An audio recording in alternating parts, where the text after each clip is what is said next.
E aí, pessoal, tudo bem? Eu sou Anneli Soares e hoje eu vim aqui conversar com vocês sobre o romance Eu Que Nunca Conheci os Homens, da escritora belga Jacqueline Harpman, publicada no Brasil pela editora Dublinense. Então bora comigo pro vídeo de hoje. Bem, pessoal, então vamos lá falar sobre este romance aqui, Eu Que Nunca Conheci os Homens. Mas antes de começar, quero convidar você que não está inscrito aqui no canal a se inscrever. Aqui você tem vídeos toda quarta-feira e domingo sobre literatura brasileira, estrangeira, romances, contos, poesia, de tudo um pouco. Também falo sobre o processo de escrita e hábitos de leitura. Então confira as playlists disponíveis aqui no canal e venha comigo então para a resenha de hoje deste livro aqui, que foi com certeza um dos livros mais tocantes, daqueles livros que eu mais devorei com maior entusiasmo ou com maior voracidade mesmo, porque é um livro realmente que nos causa uma sensação de precisar avançar, de precisar saber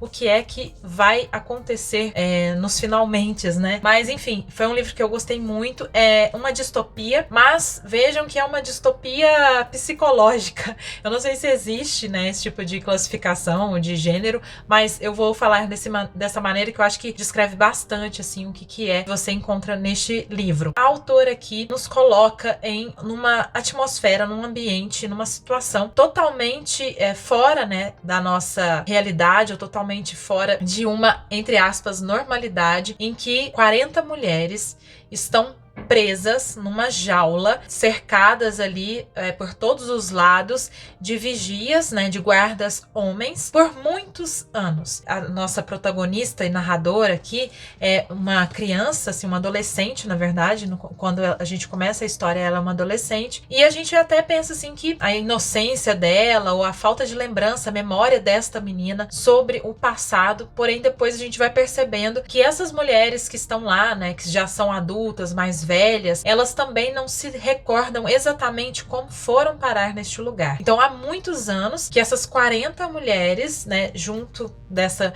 menina que a gente acompanha, portanto, na primeira pessoa, tem a ideia, assim, de que provavelmente elas foram drogadas durante algum tempo porque perderam muita memória, perderam a consciência de muitas coisas, a lembrança de muitas coisas.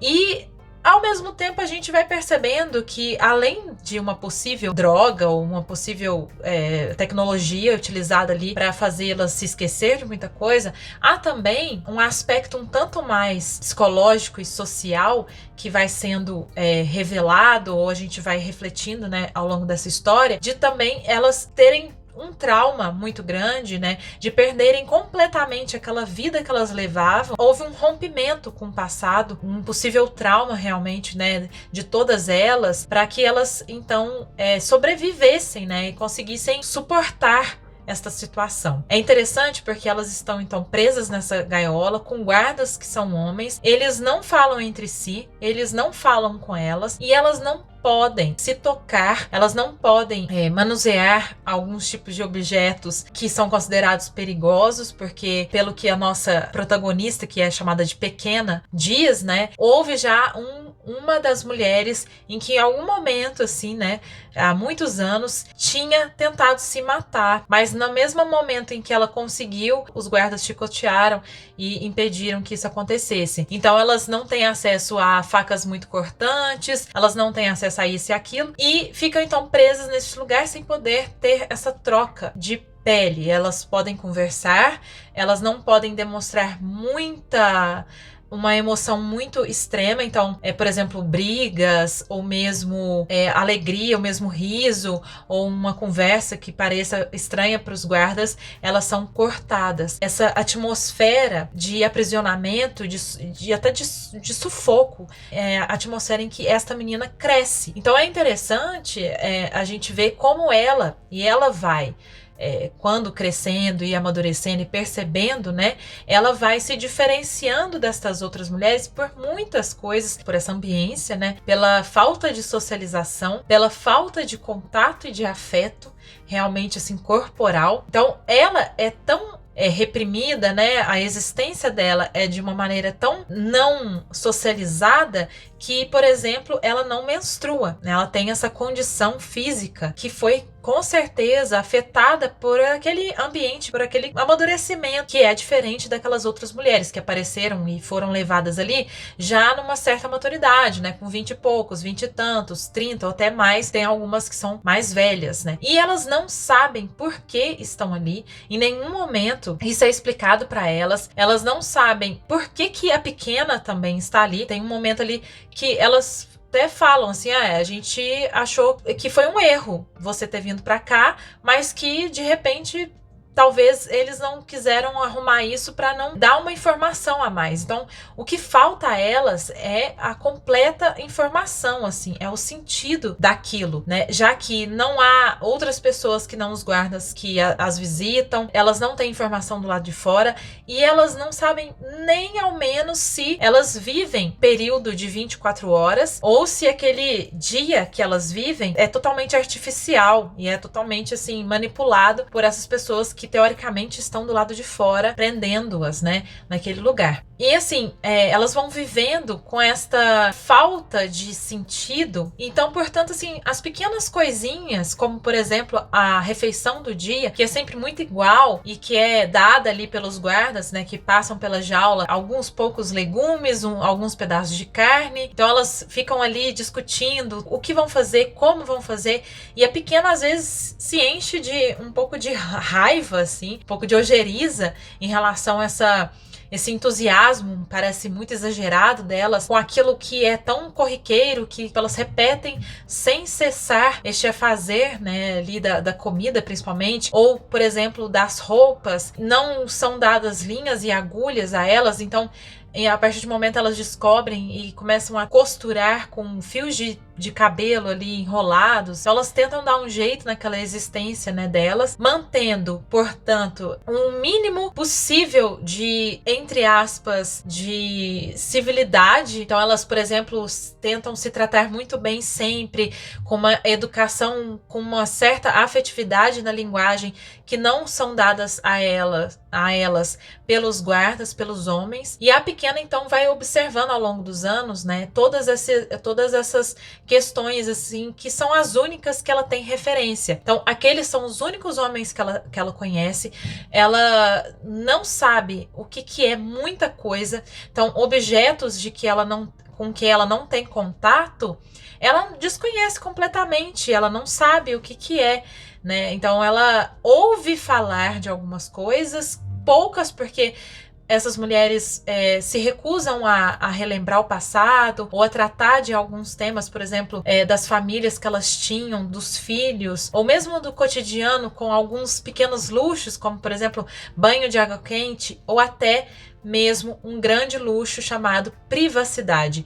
É um tema aqui muito importante nessa obra, porque, por exemplo, elas são privadas de terem um espaço ali para fazer suas necessidades íntimo. Então esta privacidade é totalmente negada a elas e a pequena cresce com isso. Então ela já não sabe o que é ter isso. Então é interessante esses embates que ela vai criando ali, né, na cabeça dela em relação às outras mulheres, porque as outras mulheres já viveram naquele cotidiano normal essa angústia trazida por essa distopia, porque a gente não sabe em que ano elas estão, há quantos anos estão ali. A única referência que elas têm de tempo acaba sendo a própria pequena. Então a pequena em algum momento fala assim que é o relógio daquelas mulheres. Olham para aquela menina que foi muito novinha para lá e ela está crescendo, então elas têm uma noção muito pouca, assim, de realmente quantos anos a pequena tem, de quantos anos elas mesmas têm, porque elas não têm noção, gente, assim, se o dia lá é realmente um dia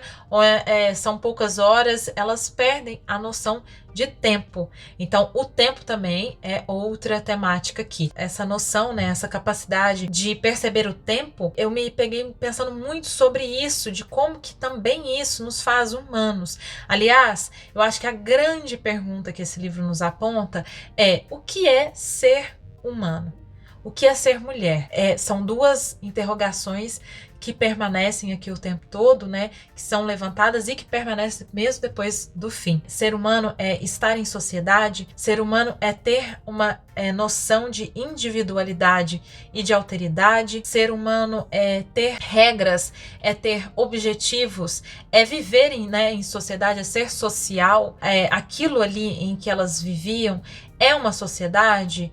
Até que ponto? E o que forma uma sociedade? Tá vendo? São muitas as perguntas que a gente vai se levantando quando a gente se depara com esse tipo de vivência que elas tinham. Aquilo ali é vida, mas que vida é essa, né? É uma vida extremamente... Ela não é inteiramente vazia, porque ainda há, né, esse contato um tanto, né, restringido ali delas. Isso é ser humano, né? Eu fiquei me perguntando. E no O que é ser mulher, achei incrível essa reflexão. A pequena levanta essa diferenciação dela com as outras, e até parece que tem hora que ela levanta essa pergunta de eu sou uma mulher? Isso é ser mulher? Por causa das questões biológicas dela, mas também por outras motivações, né? Por exemplo, de saber e sentir amor. Como ela cresce naquele ambiente, ela acaba criando uma certa repulsa de contato, ela acaba criando uma diferença de ideia, de futuro, de presente, muito interessante. O do ser mulher também, lembrei de Simone de Beauvoir, né, nessa ideia de nos tornarmos mulheres. É uma reflexão muito filosófica e que é levantada aqui, que é muito interessante. Também desse do que nos torna indivíduos, né, na inexistência de outro ser humano. O que é ser indivíduo quando não se tem o outro? Essa importância do outro, da alteridade, de ter algum parâmetro ou ter essa presença alheia para se tornar indivíduo. E aqui também é levantada essa reflexão, né, o que nos torna indivíduos, ou seja, num mundo, num planeta em que não existe ninguém mais além de uma pessoa, o que diferencia, sabe, essa pessoa nessa terra sem ninguém, de outra pessoa que vive, convive, cresce numa sociedade que a gente, né, conhece, as muitas que existem, né, com suas diferenças. Interessante, né, gente? Então, assim, pra mim, eu queria levantar principalmente essas ideias, né, de reflexão, porque eu não vou ficar entrando muito no enredo, porque é o tipo de livro que não é legal ter spoiler, sabe? Eu geralmente não ligo pra spoiler, mas certamente você ir sem saber nada, ou só isso do que eu tô falando, porque é o que basicamente está aqui, né, na sinopse. Eu acho que é um livro extremamente interessante. É psicológico, que eu falei em distopia psicológica, porque acaba voltando muito para as reflexões desta menina que cresce sem mãe, sem pai, cresce no meio daquelas mulheres que não podem e não têm capacidade de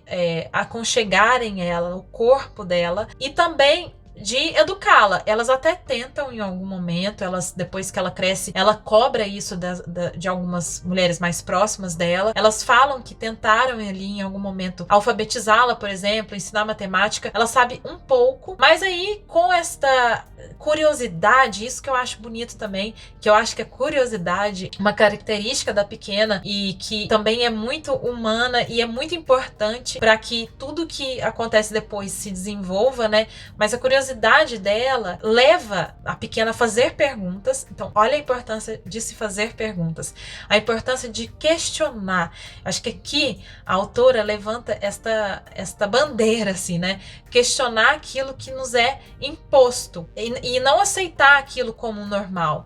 Por mais que aquilo seja o normal da pequena, ela tem a diferenciação, né, nesse sentido, por isso a importância do outro, né, de ter esse contato com o outro, de saber que aquilo nem sempre foi o normal, de que elas não cresceram, não viviam daquela maneira. Então, as perguntas levam a isso, a questionar não só aquela realidade, como também a si própria, aquilo que ela considera bom ou normal, mas também questionar as mulheres e as únicas referências que ela tem de vida, questionar essa burrice delas, né? Ela chama em algum momento de não querer fazer pergunta, de não querer falar sobre o passado, de não querer questionar aquilo porque, segundo elas, não levaria a nada. Mas ela fala, não, saber é necessário, o saber leva a gente em algum lugar, mesmo que seja só o saber por saber. E também a narrativa a importância da narrativa, a importância da palavra, da linguagem, da comunicação, porque ela, em algum momento, gente, ela se sente muito excluída, porque ela se sente diferente, né? Ela não sabe o que é sexo, ela não sabe o que é amor, ela não sabe o que é estar com outra pessoa, ela não sabe o que é estar numa família.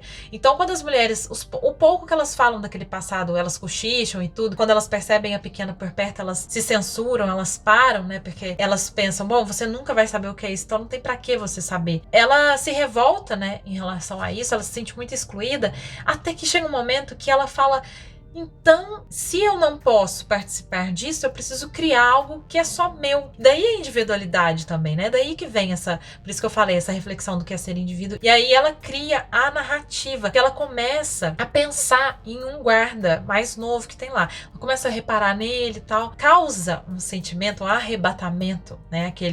Aquele moço. E ela começa a criar histórias na cabeça dela. E aquilo é o segredo dela, aquilo é a individualidade dela. Ela começa a criar situações em que ela tem contato com esse moço, em que ela vai fugir dos guardas. Aquilo causa um entusiasmo nela, porque pela primeira vez ela experimenta a solidão. E a solidão também é outro tema muito importante aqui. Então, a solidão que ela sente naquele momento em que ela pensa e que ela se percebe companheira de si, uma realidade diferente, possível, criada na cabeça dela, ela começa a querer fazer isso a todo momento. E as mulheres percebem o movimento dela, vão conversar e tudo mais. Há um momento aqui, eu não vou explicar novamente para não dar spoiler, mas há um momento em que elas conseguem sair da jaula. Acontece uma coisa aqui, elas saem da jaula, isso não é spoiler, tá escrito aqui na quarta capa, e inclusive a pequena é que vai, de certa maneira, liderar essas mulheres, porque a capacidade dela de não sentir medo, ou o medo que ela sente é diferente um pouco dessas mulheres, ela até,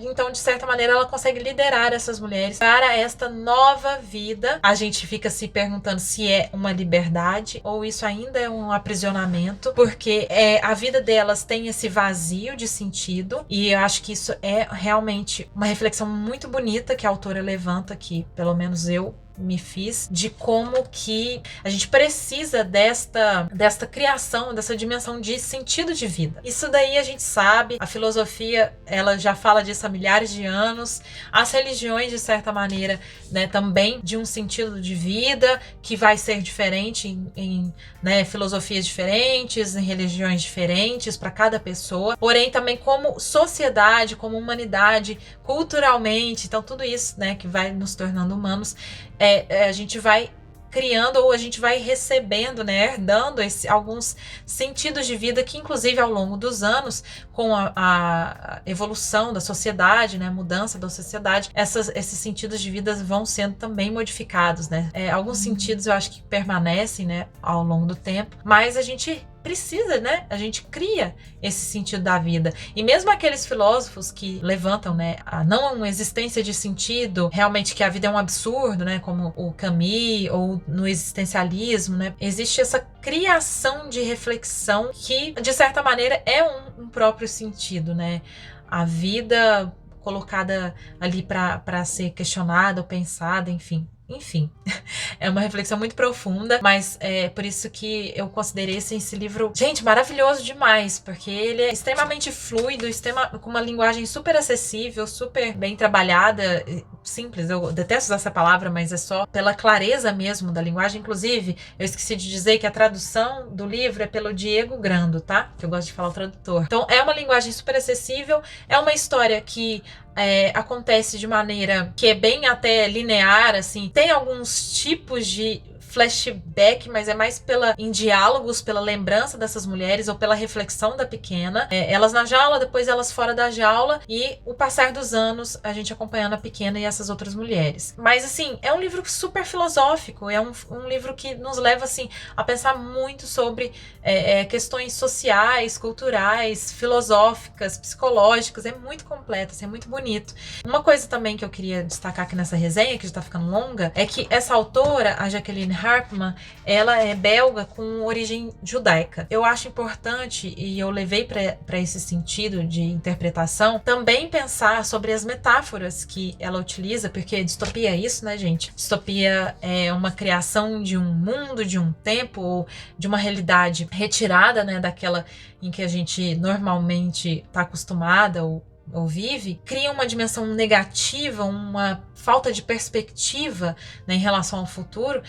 Há características aí para a gente considerar, né, uma distopia, mas é claro que as distopias falam de algo que já existiu ou que existe, fala sobre nós, fala sobre o presente, sobre a nossa sociedade, e é uma maneira de criticar e de apontar, né, essas questões. Levei muito em consideração a reflexão sobre a vida nos campos de concentração, extermínio, aquilo que foi realizado por seres humanos a outros. Talvez, assim, para quem estivesse lá, né, essa manutenção de um fio de vida ou de um fio de dignidade que as pessoas naquela situação lutam para permanecerem humanas, não serem simplesmente levadas àquele lugar de objeto. Pensei muito sobre essa convivência, essa vivência de uma parte aí, né, da humanidade naquele período, em vários períodos históricos, presas, sem entenderem, né, porque elas, e mesmo que haja uma explicação ali, porque nós somos mulheres, nós estamos presas, mas o que vai separar aquela pessoa que está dentro e aquela pessoa que está fora também? Até que ponto essas duas pessoas são diferentes, ou até que ponto que isso realmente explica? Não explica, né, gente? Então, olha, gente, poderia ficar aqui falando muito mais, mas assim, eu acho que é isso, eu tô aqui olhando. É um livro que fala sobre ser humano, ser mulher, a importância de uma história, a importância da linguagem, da sociedade ou da construção, né, de um eu com o outro, a importância do diferente, a experiência de empatia, de amor, enfim. É muito, muito rico. Quero indicar aqui com todo o meu coração. Eu fiquei extremamente encantada por este livro, extremamente presa a ele. Devorei, adorei. Agradeço muitíssimo a editora Dublinense que me enviou esse livro aqui de presente. Então, assim, eu amei e quero muito que vocês também conheçam. Uma autora belga e um livro, assim, para com certeza te fazer pensar. Quem sabe até chorar. Que eu sei de gente que chorou bastante com esse livro. Fica aqui minha dica, espero que vocês tenham gostado. Se você gostou, me diga ali nos comentários o que te gerou mais curiosidade. Vamos conversar ali nos comentários. E não se esqueça, por favor, de dar aquele joinha para me ajudar a divulgar e crescer aqui o meu canal. É isso, gente. Um beijo grande a todo mundo. Até o próximo vídeo.